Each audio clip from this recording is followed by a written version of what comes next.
Orang itu kalau mentalnya memberi itu berarti selesai dengan dirinya. Tapi kalau tidak bermental memberi pasti tamak. Dan tamak itu mesti menghakimi orang lain. Assalamualaikum warahmatullahi wabarakatuh. Bismillahirrahmanirrahim. Alhamdulillahirabbil alamin wassalatu wassalamu ala asyrofil mursalin sayyidina maulana Muhammadin wa ala alihi washabihi ajmain. Amma ba'du.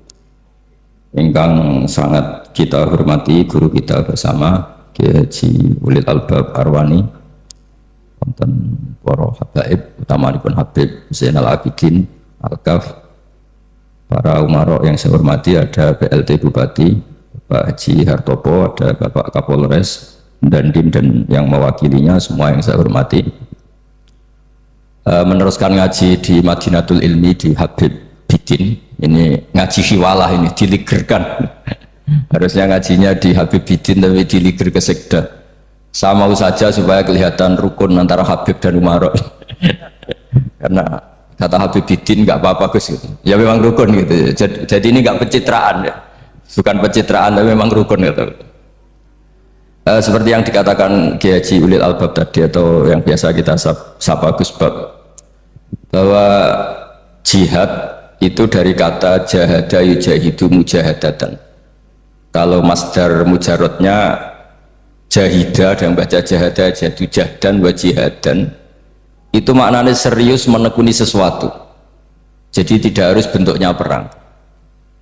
Tapi Islam juga jangan anti perang, karena andaikan Islam itu tidak punya konsep perang, itu juga kita bingung saat kita dijajah Belanda.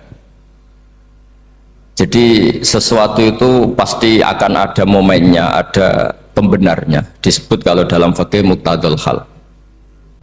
Saya masih ingat beberapa cerita lesan. Dulu perang itu harusnya 7 November. Bung Tomo datang ke Mbah Hashim. Tapi kata Mbah Hashim jangan, kata Kiai bagian nyeblokno pesawat urung teko. Walhasil nunggu Ki Abbas dari Buntet Pak Kapolres itu doanya spesial untuk menjatuhkan apa? Pesawat. Saya kebetulan banyak kenal sama cucu-cucu Ki Abbas Buntet. Tanggal 10 datang terus perang dimulai. Dan itu menjadi perang bersejarah karena jenderal dari Belanda ya, dari Inggris ya, itu sampai meninggal ya. Jadi siapa Malabia ya? Jadi intinya Anda jangan berpikir bahwa negara ini didirikan hanya oleh umarok. Bahkan sebelum ada negara, yang sudah ada itu ulama. Dulu para wali songo sampai para kiai era kemerdekaan itu sudah membentuk satu komunitas. Di situ ada ketua pondok, ada bendahara, ada macam-macam. Sehingga kiailah yang bisa menggerakkan publik untuk melawan Belanda. Karena kiai ini juga yang megang otoritas publik. Ketika seorang Mbah Hasyim Asy'ari memfatwakan jihad itu fardhu ain, maka semua orang berpikir harus jihad melawan kehadiran Belanda atau penjajah mana saja. Tapi itu satu sisi ya. Di sisi yang lain, bahasa Arab itu ada sisi uniknya. Kalau menamai penjajah itu musta'marin atau al-isti'mar. Isti'mar itu meramaikan dunia. Karena memang bangsa kita dulu itu ya aneh, tapi nak sampean ngrasani teman-teman ya kualat itu babai jenengan. Kita ini dulu memang ya agak aneh. Belanda itu sudah penjajah, tapi sama buyut-buyut kita dipanggil Doro. Bisa kamu bayangkan kiai saat itu untuk mengingatkan masyarakat pentingnya melawan Belanda. Wong manggil Belanda saja Doro tuan. Terus kemudian kita berfatwa melawan Doronya. Jadi benahi ilmunya saja wis sak penggawean kira-kira. Jadi ngelola orang bodoh itu ya kangelan. Enggak dikelola itu bangsa kita, dikelola itu ya rodok goblok banget. Wong undang penjajah apa? Doro. Jadi itu PR besar. Tapi kiai itu punya seni untuk memberi penjelasan. Makanya di antara kelebihan ulama itu pasti warasatul anbiya itu di Fatona ada unsur kecerdasan. Cerdas itu seni mengelola pikiran manusia, itu namanya cerdas. Makanya saya berkali-kali kalau ngaji, harusnya orang itu semuanya itu pengagum ilmu, jangan pengagum fakta, itu pengagum ilmu. Ya saya berkali-kali mencontohkan, kalau Anda suami yang miskin, nggak punya uang, terus pulang dimarahin istri karena nggak punya uang atau kerja tidak sukses, harusnya kamu bangga. Anda juga kan yang berteori kalau suami nggak becus itu pasti dimarahin gitu. Nah ketika menjadi fakta harusnya Anda syukur bahwa ilmu Anda itu benar gitu. Jadi pas istri marah, wah alhamdulillah ternyata teori saya ini benar gitu. Ini lucu kan, teori Anda mengatakan demikian, tapi pas menjadi fakta Anda tidak siap. Nah, begitu juga menyangkut penjajah. Belanda itu sudah maju, Eropa sudah maju, Indonesia negara yang terbelakang. Di mana-mana terbelakang itu menjadi objek penjajahan. Di mana-mana yang terpelajar itu posisi menjajah. Sehingga ulama berpikir bahwa awal dari kemerdekaan adalah mengertikan yang tidak ngerti. Karena teori penjajahan pasti gitu, yang tahu menjajah yang tidak tahu, yang sudah modern menjajah yang belum modern dan seterusnya. Makanya awalu hadad din itu al ilmu. Makanya nomor satu itu ilmu, pengetahuan. Di sini pentingnya sampai Islam mewajibkan thalabul ilmi fardhatun ala kulli muslimin. Karena tadi bisa kamu bayangkan 350 tahun dijajah Belanda, kita manggil mereka itu doro atau tuan. Kayak apa? Susahnya menggerakkan masyarakat yang cara pandang masih demikian. Nah, kiai-kiai sudah tidak berontak dibikinkan masjid di alun-alun, diberi otoritas beragama sehingga dikira Belanda ini baik. Padahal ini dulu ya niatnya meninabobokan biar tidak ada pemberontakan. Walhasil singkat cerita, kiai-kiai yang sudah di Mekah termasuk Mbah Hashim, beliau ketemu Muhammad Iqbal, ketemu beberapa ulama dunia, tahu bahayanya mustakmarin tadi. Terus akhirnya kiai-kiai kumpul-kumpul fatwa resolusi nopo jihad. Jadi ini mukaddimah sebagai pembenaran, sebagai setuju saya sama Kiai Haji Ulil Albab bahwa nomor satu itu jihad. Tapi jihad tadi pemaknanya harus utuh. Kalau kondisi perang ya perang, kalau kondisi stabil ya jihad untuk memajukan apa? Indonesia. Dan itu saya ulang lagi dimulai dari ilmu. Sebelum saya ngaji Minhajul Thalibin saya cerita ilmu itu apa? Ilmu itu sederhana, sesuatu yang mudah. Karena ilmu itu fitratallahi allati fataran nasa napa. Misalnya begini, saya orang miskin, nggak punya apa-apa, sudah nggak punya apa-apa, nggak punya jabatan, terus keluarga yang nggak pati loyal, mungkin istri ada ngidolakan kita, bahkan anak kita sendiri juga nggak ngidolakan kita. Itu kan sial-sialnya orang, anak kita aja nggak pernah ngidolakan kita. Tapi untuk bahagia itu sebenarnya sederhana. Sederhananya begini. Orang pinter itu ingin mempertahankan kehidupannya, pinter sampai berobat habis banyak ke Belanda, ke Jepang supaya mempertahankan nyawanya. Si miskin ini kalau dia setiap makan, ya Allah, saya dengan makan ini mempertahankan nyawa saya. Sehingga makan itu satu kajian ilmiah bahwa ini luar biasa. Bahwa orang punya Alphard, punya uang 1 miliar, itu tidak mempertahankan sesuatu yang pokok, yaitu nyawa. Orang tidak punya Alphard itu hidup, nggak punya uang 1 miliar hidup. Tapi kalau nggak punya nasi 1 piring, nggak punya air 1 gelas bisa mati.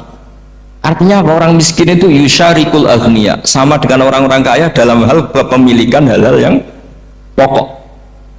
Tapi kadang-kadang orang miskin itu ya nyon sewu agak belagu, sudah miskin ingin punya Alphard, sudah miskin ingin punya, ya dia tersiksa. Harusnya cara berpikir nggak punya Alphard tuh masih hidup, nggak punya uang 1 miliar masih hidup.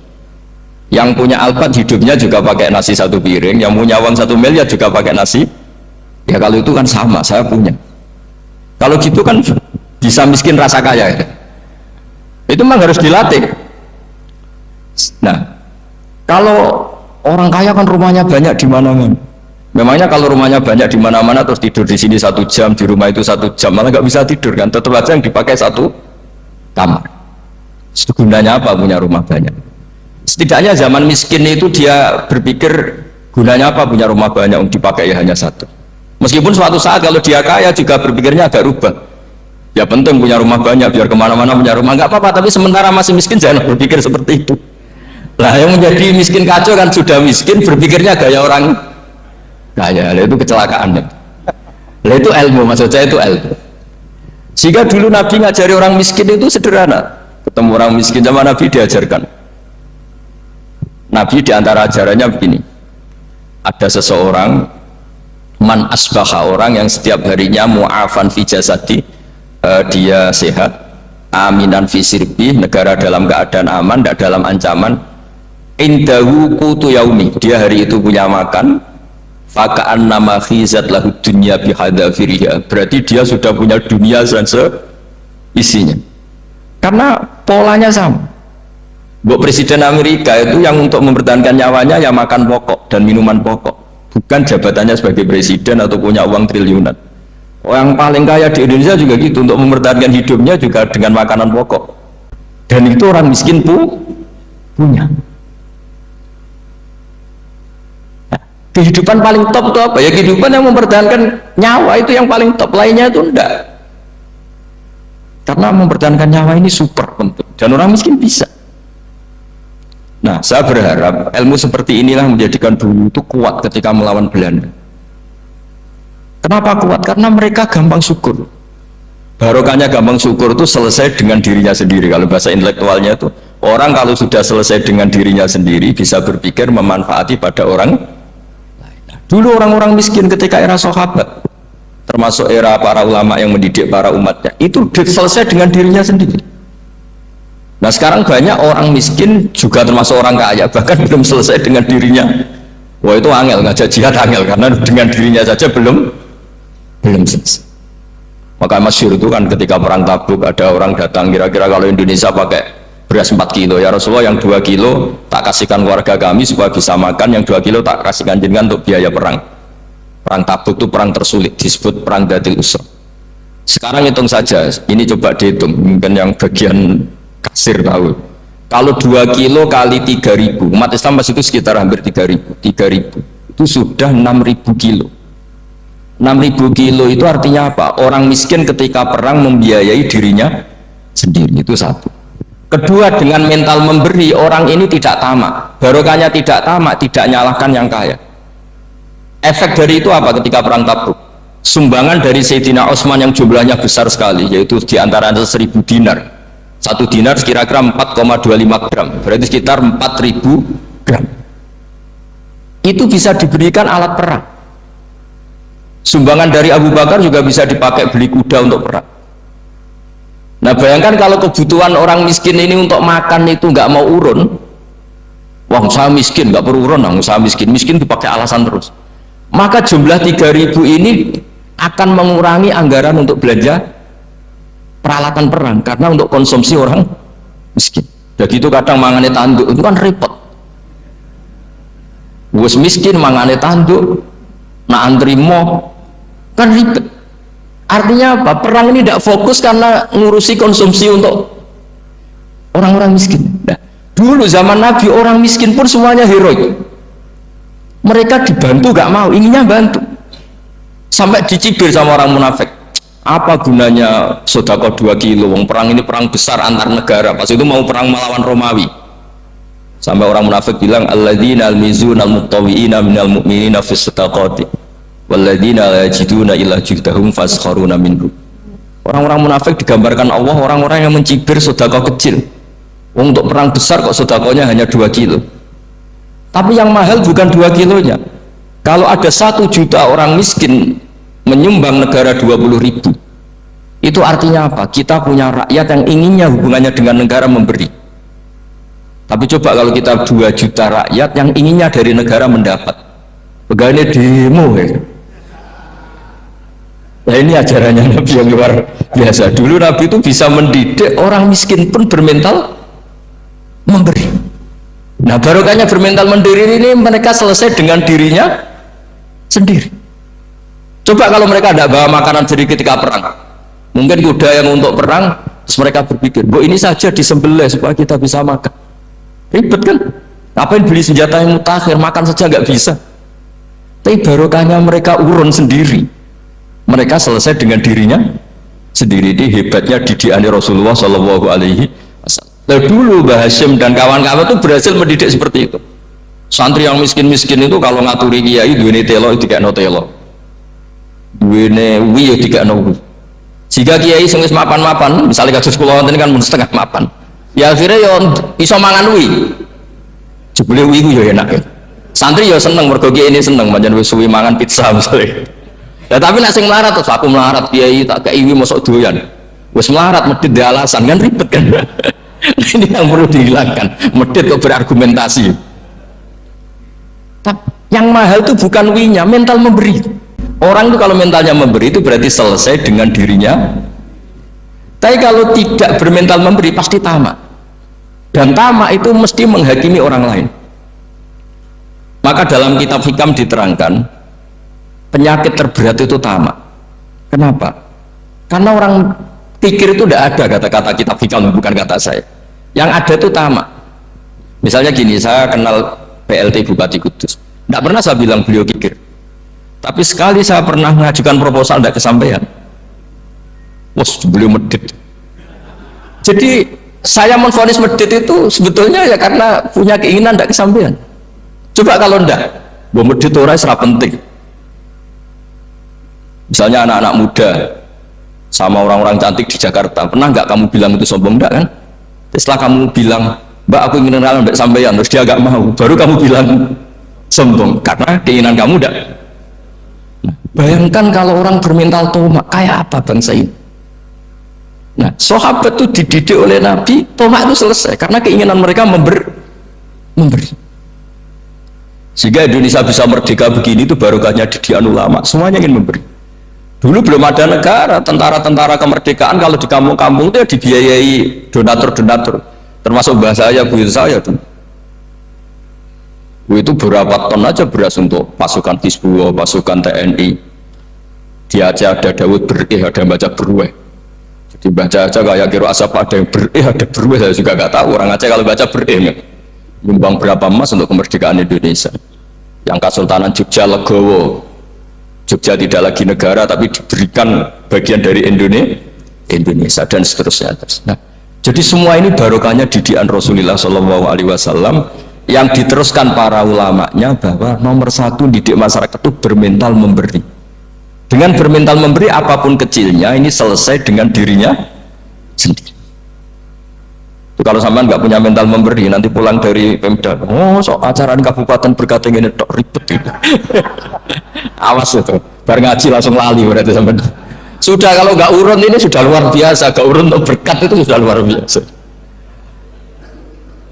Jadi itu yang makanya Nabi itu Quran dimulai wa mimma razaqnahum yunfikun. Quran mengajarkan bermental memberi, yunfikun. Nabi berkali-kali ngulang al yadul ulya khairum al yadis sufla. Dan memberi itu tidak harus nunggu kaya. Gambarannya Quran tentang orang baik itu gimana? Alladzina yunfikuna fis sarra wadharra. Bukan fis sarra saja, ketika wadharra juga.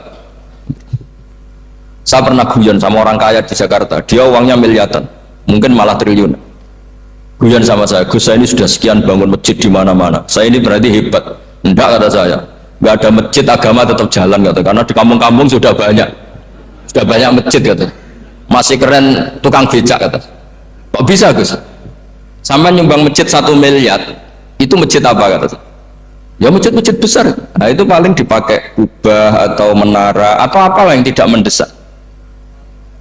Tapi kalau orang miskin, ngutangi orang miskin itu kalau nggak utang hari itu nggak makan. Kan nggak mungkin tukang becak ke utang ada bank atau orang kaya raya, kan kenal saja enggak. Mesti orang miskin utangnya sama orang miskin. Saya kalau orang kaya utang Habibidin mesti mau beli Innova karena level orang elit, jadi utangnya itu beli Innova, aksesoris Innova seri terbaru. Tapi kalau orang miskin sama orang miskin utangnya itu beras untuk nyawa. Artinya apa? Kalau saya diutangi Habibidin untuk beli Innova itu ganjarannya itu sekunder. Tapi kalau sesama orang miskin itu ganjarannya primer. Keren mana? Hutang-hutangannya orang miskin sama orang kaya. Satu menyelamatkan nyawa, satu menyelamatkan citra. Dia baru sadar, ternyata orang miskin lebih hebat ketimbang saya, lebih hebat tapi tidak usah ditiru kata saya. Cuma dia menjadi tidak sombong sekian miliar yang disumbangkan ke masjid karena dia menjadi tahu ternyata itu tidak banget. Nah kecuali masjid-masjid yang kamu nyumbang memang masjid perintis di daerah-daerah yang belum ada masjid. Kalau masjid-masjid besar itu kan kadang kebutuhannya sudah selera bukan pokok. Nah saya ini cerita ya, jadi supaya orang tahu lah. Zaman Nabi itu orang sudah selesai semua dengan dirinya sendiri. Jadi maksud saya Islam nggak apa-apa tanpa masjid itu masjid yang sudah sifatnya selera. Indonesia kan masjid sudah sifatnya selera semua. Yang dikatakan masjid pokok kan yang dipakai sholat bisa, dipakai alat sesuci bisa. Tapi kalau sudah selera ya pondasinya harus begini, lampunya harus dari kristal, terus kubahnya itu sudah selera. Nah rata-rata sumbangan yang miliatan itu kan sudah ke selera. Sementara orang miskin utang-utangan sama orang miskin untuk menyelamatkan apa coba? Nyawa. Artinya para orang miskin jangan kecil hati, wah saya sudah kok hanya 2 kilo, tapi 2 kilo nyawa. Dan itu pahalanya luar. Nah ini ilmu saja. Nah kiai itu berhasil seperti itu sehingga orang-orang miskin dulu tuh rumah tentara itu yang nganggo ui, nganggo telo, bahkan ada yang pakai apa itu Pak Hartopo itu pisang itu, arasnya pisang itu, grombolnya pisang sudah dipakai saja Pak tentara. Tentara di mana-mana bisa makan. Coba kalau yang ngamal yang kaya itu tidak cukup. Tapi barokahnya yang miskin juga ikut ngamal itu cukup karena yang miskin itu mayoritas. Jadi didukung kaum miskin itu pasti menang lah kan kira-kira gitu. Karena di mana-mana orang miskin itu banyak. Menemukan orang kaya itu nyari data. Kalau menemukan orang miskin seketemunya pasti ketemu. Dan orang miskin ini dididik ulama untuk berkontribusi. Sehingga banyak tentara yang ketika dicari Belanda pura-pura jadi petani. Ini juga yang menyelamatkan orang miskin. Nah, ulama dulu itu orang paling sukses mensuasanakan seperti itu. Itu yang diceritakan di perang Tabuk, nimpa di maka tazihu qulubu fariqin min. Jadi perang Tabuk itu perang di antara yang paling diceritakan Allah berkali-kali apa? Ya Rasulullah tadi malam saya memburu dan ini dapat 2 sok ya kira-kira berapa kilo lah. Yang separuh untuk keluarga kami, yang separuh saya sumbangkan ke jenengan. Lu coba perang antar negara hanya menyumbang 2 kilo beras, bayangkan. Tapi nilainya bukan 2 kilo. Kalau 2 juta rakyat Indonesia nyumbang 2 beras, artinya hubungannya dengan negara hubungan ingin memberi. Dan barokahnya hubungan ingin memberi, ora pati kecangkeman tomak, ora pati kakean menuntut. Ini yang mahal itu yang gak ternilai itu. Dan itu menjadi kekuatan yang luar biasa sehingga umat Islam bisa mengalahkan pasukan Romawi. Nah Indonesia dulu kira-kira seperti itu prakemer. Ya itu saja sebagai mukaddimah Hairi Santris. Terusnya ngawas Minhajut Thalibin. Ini sudah sampai bab salam. Kemarin bab sujud, sekarang bab salam. Bismillahirrahmanirrahim. Wasani asyara assalam. Ya kita tahu secara i'rab kalau sani pakai i'rab isim mangkus, tapi untuk asyara tetap mabni nasab. Mabni fathah maksudnya. Jadi semua ulama ngendikan adat mulai ahada asyara sampai tis'ata asyara tetap berstatus mabni apa? Fathah. Sehingga di Quran inni ra'aitu ahada asyara kaukaba. Terus di surat Mudassir alaiha tis'ata asyar. Padahal itu jadi mubtada muakhir. Berarti alaiha itu tetap ngatasin roko tis'ata asyara utawi 19. Tetap bacanya bukan tis'atu asyarin tapi tis'ata asyara. Jadi kita tahu secara hukum nahwu adat mulai ahada asyara sampai tis'ata asyara itu mabni nama fathah. Cuma khusus sani asyar yang saninya ini berstatus mangkus karena ada yaknya itu. Wathani asyar assalam wa aqalluhu assalamu alaikum wal asoh jawazu salamun alaikum. Qultu al asoh al mansus la yujzi'u. Jadi ulama itu ya lucu. Yang satu bilang al-asoh boleh salamun alaikum tanpa al, tapi kata Imam Nawawi al-asoh harus assalamu alaikum, sama-sama diklaim sebagai kaul paling apa? Asoh. Karena seperti kita tahu dalam bab fikih perkhilafan ulama itu rahmat. Ya saya ulang lagi, perkhilafan ulama itu rahmat. Contohnya ya ini, saya ulang lagi ya, nomor 11 itu. Wasani asyar iku assalamu. Ya terus di sini disebut wa aqalluhu iku assalamu alaikum pakai al, assalamu alaikum.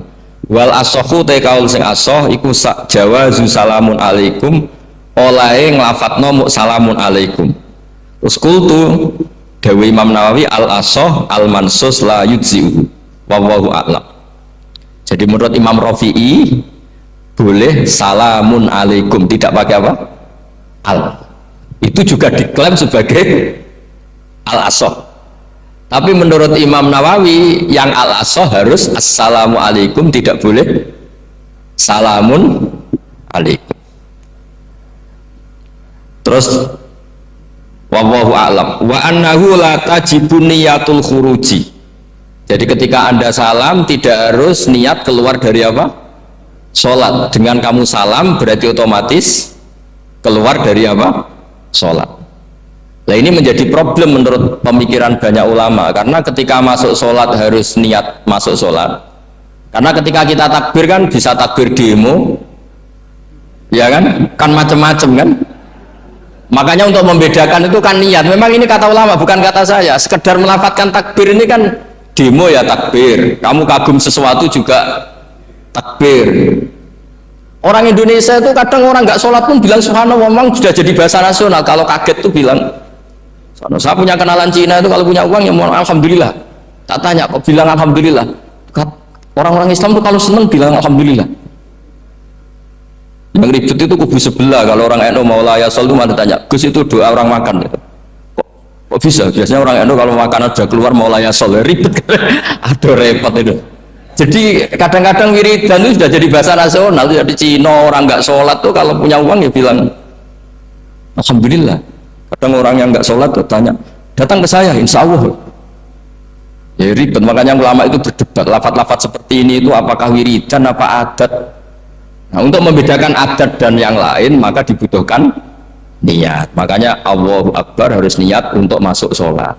Nah normalnya salam juga harus niat keluar sholat, biar karena masuknya niat ya keluarnya harus niat. Itu menurut sebagian ulama. Tapi sebagian yang lain enggak lah, kalau selesai tidak perlu niat. Tapi tadi sebenarnya ada problem, jangan-jangan salam ini salam adat. Kebetulan ada temannya masuk terus bilang assalamualaikum, nanti temannya jawab waalaikumsalam. Itu ada kisah nyata. Ini memang naif betul ini. Ada orang alim sholat. Nah, ketika ada yang mau lewat itu kan dihadangi begini ya. Jadi dihadang gini ya, ini Bidin. Yang lewat itu karena saking nggak pernah yang ngaji, tidak salaman. Kagetnya kan main itu. Ada orang sholat, ada orang mau lewat. Kan kesunatannya dihadang begini, sisi ini santai saja malah ngajak salam. Terus ribet, ngadepi orang nggak tahu itu ribet. Ya tambah bingung kan, diriwati saja bingung, apalagi sekarang diajak salaman.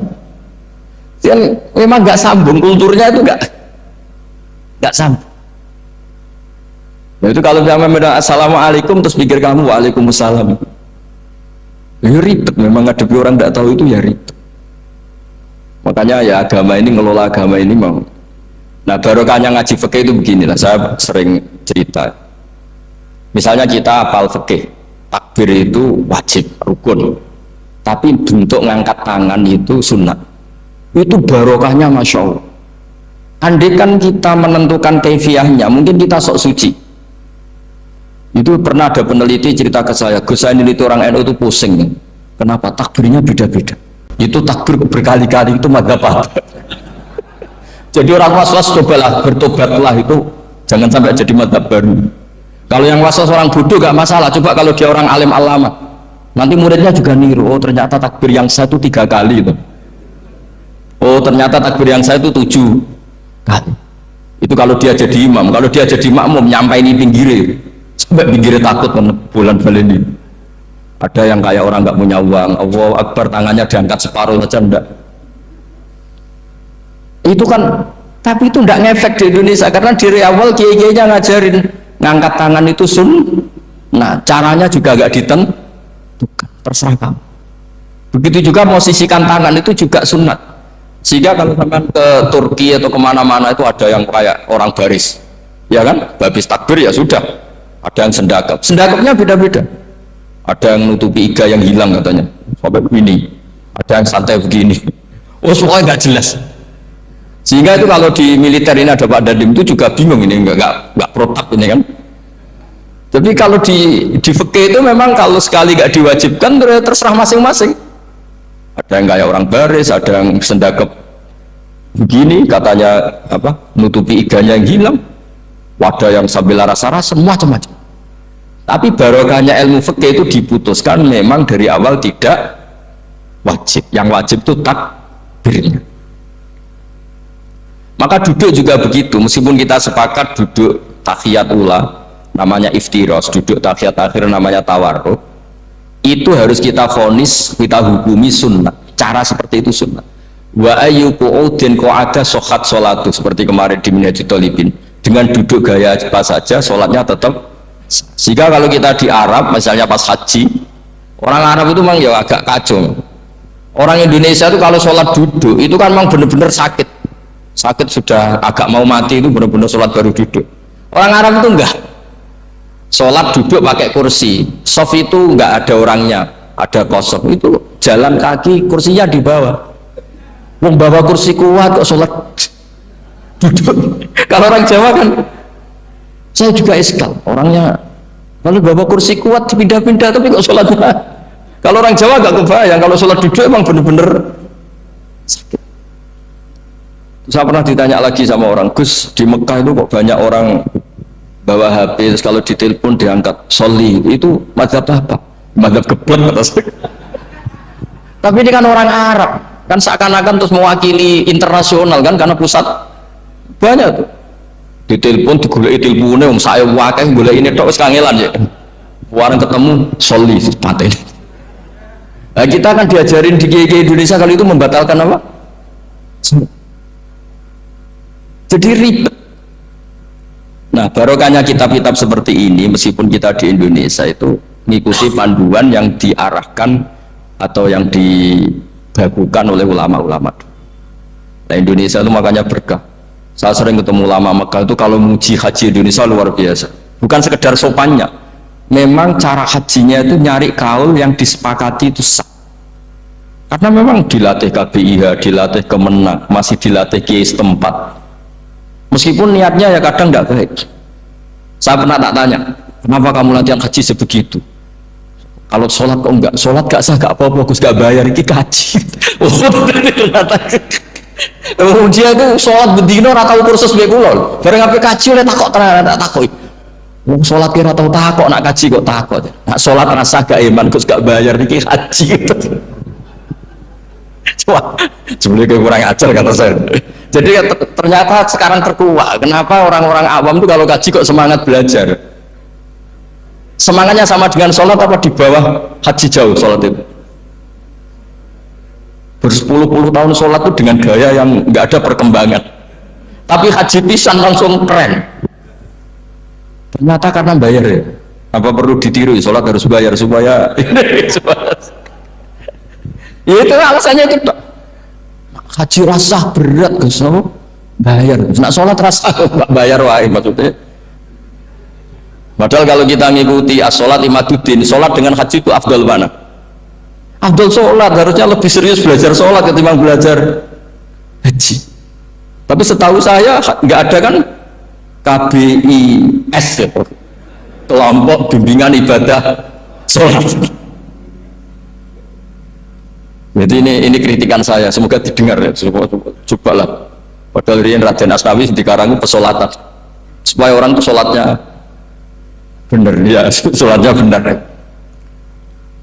Ya jadi ngaji fikih seperti ini setidaknya Anda menjadi tidak mudah mengadili orang lain, bahwa sholat itu yang takbir tok yang wajib. Misalnya baca ya Fatihah tok, sehingga kalau ada imam lupa baca surat ya gak apa-apa, memang dari tidak wajib. Jadi pemilahan wajib dan tidak ini penting supaya tidak menghakimi pada yang lain. Jangan sampai perilaku kesolehan itu menjadi bentuk yang mengadili, nggak boleh. Itu Pak Kapolres, kalau di ilmu fikih itu ada ulama penjaga ilmu itu ekstrim-ekstrim. Dulu ada sahabatnya Nabi namanya Jabir bin Abdullah, ini ada di kitab Bukhari, di kitab sholat. Ya maksudnya al ilmu tentang sholat. Itu semua yang di masjid itu sudah pakai jubah, pakai gamis. Kalau orang Indonesia mungkin ya pakai hem, pakai baju batik, pakai. Itu dia datang malah gamisnya dicopot, gamisnya dicopot, imamannya dicopot, terus tinggal pakai satu sarung, terus dicancang di sini. Akidan benatorofehi ala atik, dicancang begini, kayak cerita-cerita di perang pahlawan itu. Hanya dengan pakai sarung satu dikalungkan. Terus ada orang-orang tabiin bilang gini, unzuru ila ashabi Rasulillah, ini sahabatnya Nabi kok sholat dengan cara seperti itu, nggak islami banget ya, nggak keren banget lah. Terus kata Jabir bin Abdullah, saya sengaja melakukan ini supaya kamu tahu bahwa batas aurat yang dimaksud Nabi seperti ini. Shalla Rasulullah sallallahu alaihi wasallam fi izarin wahid akidan baina tarafaihi ala atiki. Saya pernah melihat Nabi sholat seperti saya ini. Tapi barokahnya itu akhirnya diketahui kalau batas auratul rajul hanya ma baina surah war rukbah. Andai kan tidak ada perilaku Jabir seperti ini, orang akan ngira bahwa syaratnya sholat itu harus pakai jubah, syaratnya sholat harus pakai hem. Akhirnya orang-orang yang kebetulan tidak pakai jubah, tidak pakai hem, bingung. Misalnya dia katoan seperapat pakai kaos neng tengah hutan, rasa sholat aku ranggo jubah, ribet kan. Artinya apa? Ilmu ini harus dijaga konstitusinya. Barokahnya perilaku Jabir ini orang tahu batas jadi yang lainnya itu mukamilah atau kesunatan. Nabi juga seperti itu. Semua sahabat itu tawaf itu musyatan, berjalan. Tapi Nabi sebagai tokoh dan pas itu sehat. Saya ulang lagi, pas itu sehat. Ini hampir semua ulama bilang pas itu Nabi sehat. Nabi malah naik unta. Itu kata Imam Nawawi dalam kitab Masbu', Nabi naik unta itu lebih afdol ketimbang yang jalan. Padahal trennya ibadah kan al-ajil bi qadrit tak. Karena apa kata Imam Nawawi? Itu menjadi konstitusi ilmu bahwa syarat sahnya tawaf tidak harus jalan. Andai kan Nabi saat itu kok ikut jalan, maka dikira di antara syarat sahnya tawaf harus jalan. Maka kita kebingungan ketika pakai kursi roda karena tidak punya rujukan hukum. Tapi barokahnya Nabi pakai berkendara, orang menjadi tahu oh itu berjalan itu tidak menjadi syarat sah. Berkendara juga boleh. Ya ada juga sahabat yang sengaja omong-omongan, maksudnya tawaf kan kudunya meneng ngiridan, tapi ada aja omongan untuk menunjukkan kalau ngomong itu tidak membatalkan tawaf. Sampai seperti itu ulama menjaga konstitusi ilmu. Makanya nyuwun sewu kayak kita ini yang anaknya tokoh, apalagi ini di sini ada Gus Albab, termasuk ada saya, yang anak-anaknya tokoh itu memang sudah harus mulai biasa lah. Karena dulu kalau soleh kebanget, itu ngel-ngel orang. Abu Bakar, saya tak cerita Abu Bakar itu soleh banget. Saking solehnya ini nggak akan ada yang niru, saya yakin. Beliau itu hari pertama diangkat khalifah, hari berikutnya masih dagang di pasar. Singkat itu ditegur supaya tidak usah dagang, dicukupi negara. Beliau setuju, dapat gaji. Setelah mau meninggal, semua gajinya itu disuruh ganti uang pribadi karena beliau merasa tidak nyaman. Mau mengkhidmati negara kok minta uang, ganti soalnya uang perlu diganti. Nah, itu ya tentu tidak wajib, pejabat juga agak minat niru. Nah tapi lucunya apa? Sayyidina Umar ketika Abu Bakar sudah meninggal itu kritiknya lucu. Kamu itu solehnya berlebihan. Taman badat, sing repot sing genti. Nak soleh kok jangan temen-temen. Mesti nak soleh ya dikira-kira lah, jangan temen-temen. Sakit sing genteni, berrepot. Makanya saya sering jagungan sama putra-putranya Mbah Mun itu, nak keluarnya gitu. Apa gue salim, gue anteng. Ngaruhi gede diterima semua pihak, repot sing gede. Mengenai kalau khusnudzon anak kiai kok pas-pasan itu mesti wis dianggap strategi lah dengan cara seperti itu. Loh iya loh, kalau misalnya kita hanya Kapolres itu anak kita kan bisa Kapolda. Tapi kalau kita sudah Kapolri itu anaknya juga jadi Kapolda, belum kayak bapaknya kan. Jadi Kapolres belum kayak. Tapi kalau bapaknya hanya Kapolres kan anaknya masih gampang nanti Kapolda sudah ngelangkai kan. Jadi kadang-kadang itu artinya ulama dulu itu hebat cara. Makanya kamu jangan kaya-kaya banget, jangan sukses banget, kasihan anak kamu nanti ini. Kasihan deh. Makanya saya sebenarnya jadi kiai itu yang ingin bener-bener banget, tapi sakit santriku lah kira-kira. Ini bukan justifikasi, tapi ini cerita saja cerita. Jadi di antara makalahnya Sayyidina Umar yang terkenal itu komentar Abu Bakar itu at-abtaman badak at-abtan ngel-ngel no siroman ing wong badaka sauste siro. Kowe terlalu bener sing repot aku itu pengganti. Enggak aku maksa soleh tetep ora kaya Abu Bakar. Maksa soleh nek kaya kowe nek soleh kira-kira lah aja nemen-nemen gitu penggantinya. Ini cerita ya, jadi saya mohon. Nah, barokahnya itu juga kesolehan yang massal itu diakui oleh ulama. Termasuk begini misalnya nyuwun sewu, Nabi itu menyebut kesolehan itu ya termasuk wa fi buti ahadikum sodako, kowe ngeloni bojomu ya sodako. Ayati ahaduna syahwatahu wa walahu ajrun. Masa urusan gitu dapat pahala ya Rasulullah? Jawab Nabi enteng. Alaysa lawadhu'aha fi haramin akana alaihi wisrun, kalau dia begitu dalam selain istrinya kan dosa. Ya berarti kalau sama istrinya ibadah, tidur ya ibadah, kumpul istri ibadah, bercengkrama sama keluarga ibadah. Akhirnya ulama bikin satu hukum yang luar biasa. Di antara hukum yang di kitab usul fikih itu begini, mubah itu tidak ada.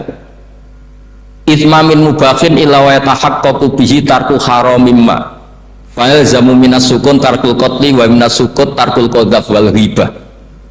Sehingga kita ulama misalnya melihat orang kampung sekatoan seprapat neng omah ngomel mbek bojone, ngomel mbek anake, ini luar biasa karena tidak di diskotik, tidak di tempat-tempat yang seperti itu. Ana wong neng omah nglamun rokokan wis delok tikus liwat lumayan delok gambar porno. Itu ada ulama yang berpikir itu karena tidak ada sesuatu yang mubah kamu lakukan kecuali saat itu Anda meninggalkan keharaman. Makanya kata ulama mubah itu tidak ada karena saat melakukan mubah artinya Anda tarkul haram. Wa tarkul haram wajib, berarti fal mubah wajib. Sehingga ulama misalnya sampean turu mulai barisan nanti subuh, hadza taraka zina wa taraka sariqah wa taraka kadza wa kadza. Semoga malaikat pakai usul fikih itu. Nah, kalau malaikat pakai usul fikih itu kamu tidur habis isya sampai subuh, hadza tarakal ma'asi kasirah. Nah, yang ribet kalau malaikatnya bagian khusyuk, hadza tarakat tahajud wa tarakal witra wa tarakal itu ribet itu. Nah, kita semoga malaikatnya yang percaya pendapat tadi.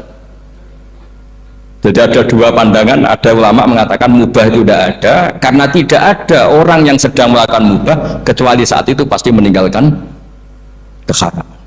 Makanya ini sirinya kenapa dulu kiai-kiai top itu sering jagungan.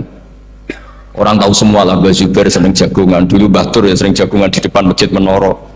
Karena ingin mensuasanakan bahwa untuk menikmati hidup itu tidak harus dengan keharaman. Jagungan mbek konco ya seneng, gejul-gejulkan mbek konco ya seneng.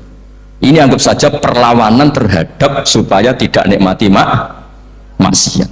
Wa qutbu hadzal al-istidzad bil mubahat, kata Imam Ghazali. Inti beragama ini adalah nikmati sesuatu yang dihalalkan oleh Allah Subhanahu. Coba ketika orang lain bisa nikmat kalau harus ke tempat-tempat maksiat, kamu cukup nikmat ketemu konco gejol-gejolkan zaman mondok podo melarate, terus diterusno saiki yo melarat atau cocokan melarat, itu kan keren no? Keren. Sisi tok diusir mertuane, tok diusir ini terus cocokan. Ndak kowe piye Kang, gak apa-apa sabar kabeh kodok-kodor wae yo Kang. Oh itu ibadah yang luar biasa.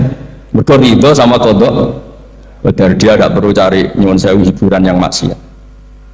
Nah, saya berharap ulama-ulama Indonesia itu mengikuti jejak ulama dulu. Ulama dulu itu kalau ibadah itu ya seperti itu. Jadi jangan hanya melihat ini semalaman kok tidur, tidak witir, tidak tahajud. Oke, dia memang nggak afdol, nggak sempurna lah, macam kiai pas-pasan naik kan. Tapi ya jangan lihat tarokal witro wa tarokat tahajud, tapi kamu juga harus lihat tarokal dahab ila nikla wa tarokat dahab ila mahalil mak.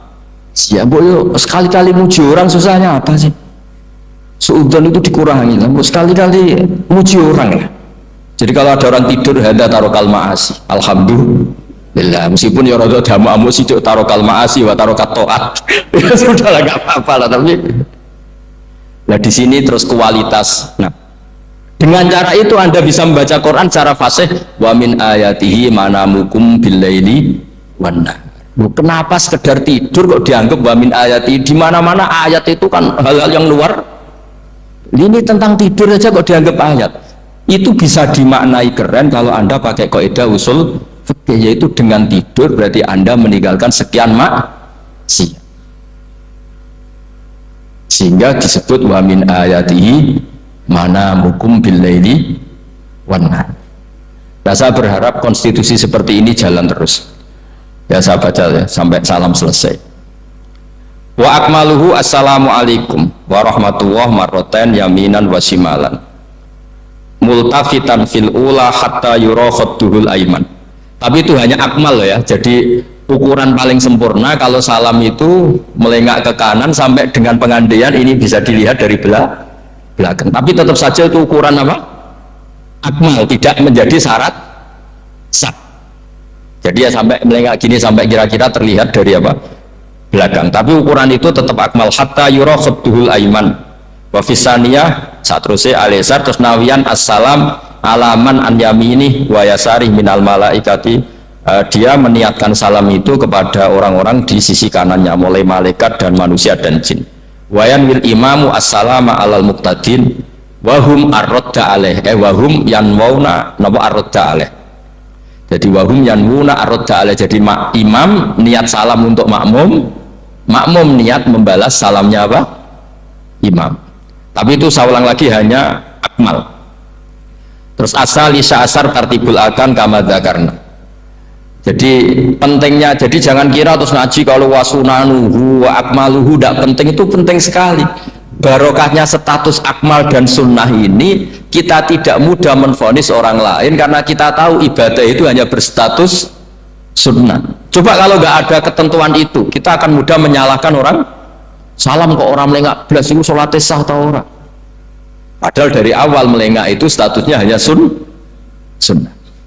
Kemudian untuk penutup supaya ini clear ya, saya pernah baca di Syarah Bukhari yaitu Fathul Bari, Nabi itu kalau setelah salam itu mubilan biwajihi alal hadirin, jadi Nabi langsung menghadap ke timur, andikan Indonesia menghadap langsung ke timur. Tapi uniknya para syurahul Bukhari itu menganggap itu tidak satu sunnah yang tidak jadi satu sunnah yang permanen. Tapi kata para syurahul hadis, siapapun boleh melakukan gerakan yang bisa memaklumatkan kalau sholat itu selesai. Saya ulang lagi ya, jadi Nabi menghadap ke timur kalau di konteks Indonesia itu sebagai bentuk maklumat, ini loh sholat saya sudah. Karena takutnya apa? Orang yang dari jarak 2 kilo 3 kilo ingin makmum sama Nabi, andai kan Nabi tidak menghadap ke timur, tetap posisi seperti sholat menghadap ke kiblat, maka orang dari luar mengira Nabi fi sholatin. Ya, Nabi masih dalam. Bahayanya apa? Kalau orang ini langsung takbir usolli fardhu zuhri misalnya makmuman, ternyata Nabi sudah sholat, berarti sholatnya nggak sah. Karena apa?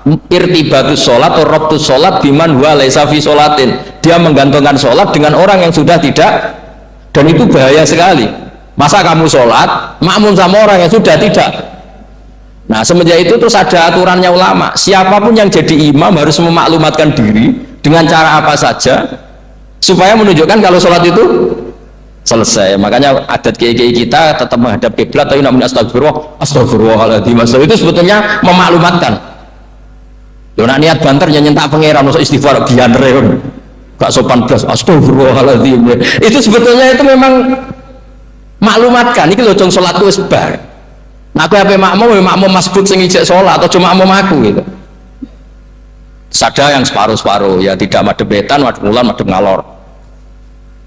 Itu ya sedengan itu maksudnya, ya sedengan. Karena memang kata Syurahul Bukhari butuh itu apa? Imam punya gerakan yang menunjukkan kalau sholatnya itu selesai supaya nggak dikira fi sholatin kemudian ada yang ya clear ini ya. Jadi tidak perlu diperdebatkan kenapa sih ada yang menghadap timur, ada yang menghadap ke utara, ada yang tetap menghadap ke kiblat. Itu nggak perlu diperdebatkan, itu semuanya ada ilmunya, yaitu filosofinya apa? Ada gerakan yang menunjukkan kalau dia sholatnya selesai supaya tidak ada yang ikut. Sekali ada yang ikut berarti nanti apa? Robtus sholati biman laisa fi sholatin, yaitu menggantungkan sholat dia dengan orang yang hakikatnya sudah ada sholat. Ya nyuwun ngapunten sangat. Assalamualaikum warahmatullahi wabarakatuh.